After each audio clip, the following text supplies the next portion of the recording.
All right, super stressful when babies are sick. So really quickly, run down. Really helpful to have a flexible tip thermometer with some Vaseline on it. And then they recommend putting it in the baby's rectum. Feel free to call your doctor or nurse if you need any suggestions. And then they also tend to have a runny nose.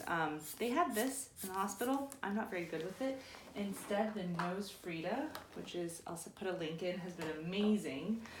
You put this in their nose. It won't go in, so it's just at the opening of their nostrils. And you put this in your mouth and you suck out the snot. But don't worry, you won't actually eat it. They have this filter. And then right after, I recommend just rinsing it out really quickly. And before you do that, if you'd like, you can use some saline spray to loosen up the snot.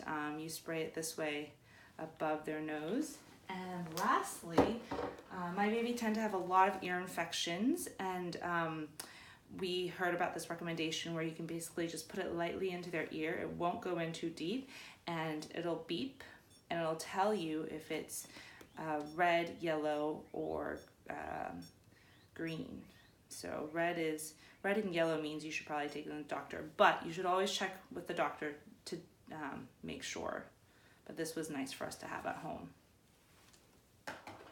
So that's our sick kit.